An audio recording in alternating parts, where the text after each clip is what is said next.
All right, welcome back. In this episode, I'm going to show you how to backdate your heat on your Aircooled 911. I'm going to walk you through what that entails right now.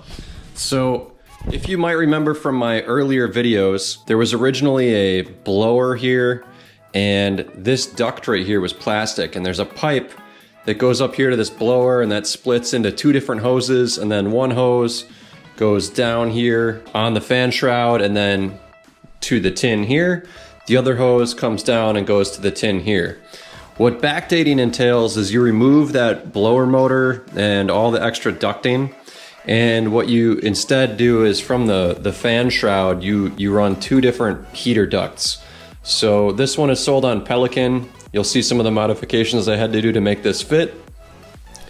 This one was sold on All Zim. This one was really far off. You can see here how much it was interfering with the oil tensioner there.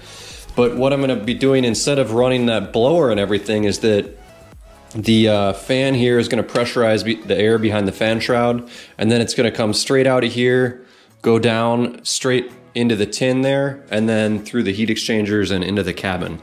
So the reason that this was changed on later 911s was that if you're in traffic at idle, you really didn't get much heat. Well, I'm not in traffic in this thing, and the ability to clean up the engine bay, get a lot more room to work on things, remove some weight, it's all good things to do if you're not going to be sitting in traffic. If you're going to be sitting in traffic, by all means, keep your blower motor and don't backdate your heat. But I'll show you how to do that, along with a couple things you can do to make this more efficient and help keep your engine cool. So let's get into it. All right, so I had both of my heater ducts powder coated. They look pretty incredible, but the problem is these weren't on this car. Previously, this had a block off plate here, and what I'm gonna be doing is getting rid of my blower, so I need to run these two different plates. The problem is they're not quite fitting. The other side though, this is what was here originally, a molded plastic piece. I could still reuse this, but I wanted these to match just cause. So I bought this one, but this one is not fitting at all either.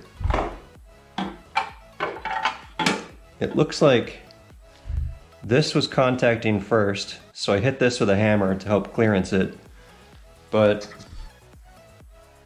where it's really contacting is on the tensioner line. So I think what I'm gonna do is just cut the end of this off. I'll probably just have to try to put an elbow on here. I'm not really sure, but it's too long and there's just no way I can beat that into an oval shape. I mean, I could, but that would look really hack. So we're gonna trim this thing.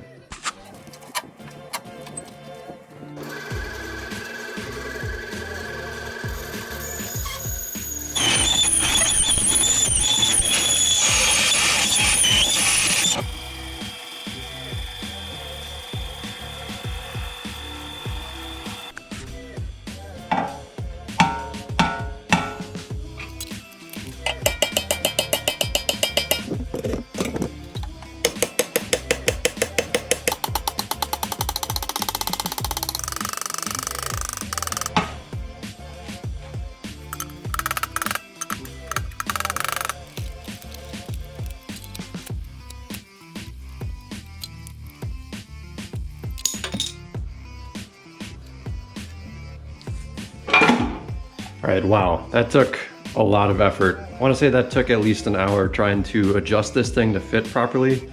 It didn't fit really anywhere. So when you put it in here, it's just smashed into this Carrera tensioner.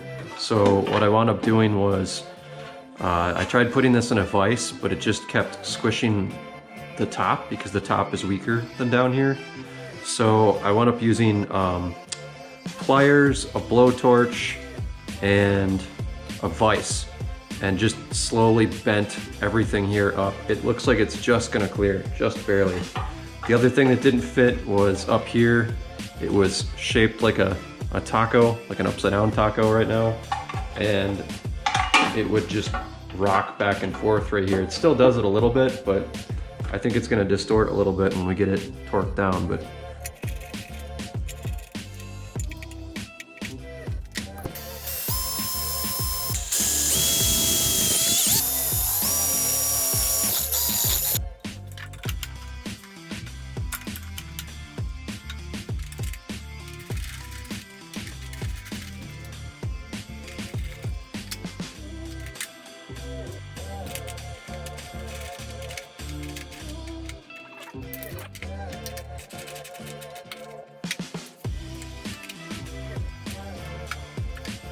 All right, so what I'm doing right now is this engine tin still doesn't fit very well.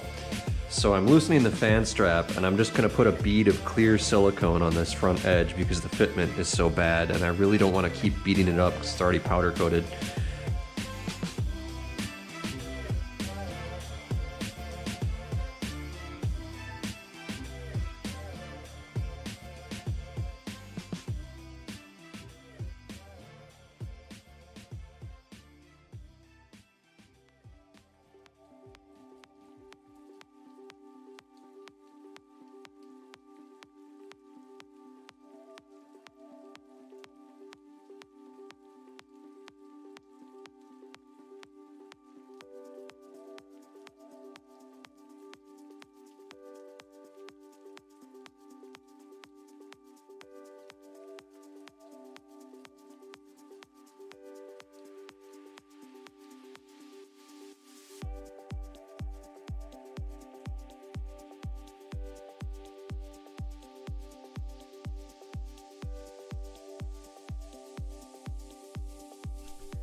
All right, so this has all been siliconed on this seam right here. You can see that I taped it off, so it looks still pretty nice. And then I've also siliconed this gap. I didn't have to do down there because it actually fit. And then on this one, same thing. You can see that thin bead of silicone. And then I also goobered it in this gap right there. This will help the engine cool better, just marginally, probably never know, but this way, I mean, at least they fit correctly.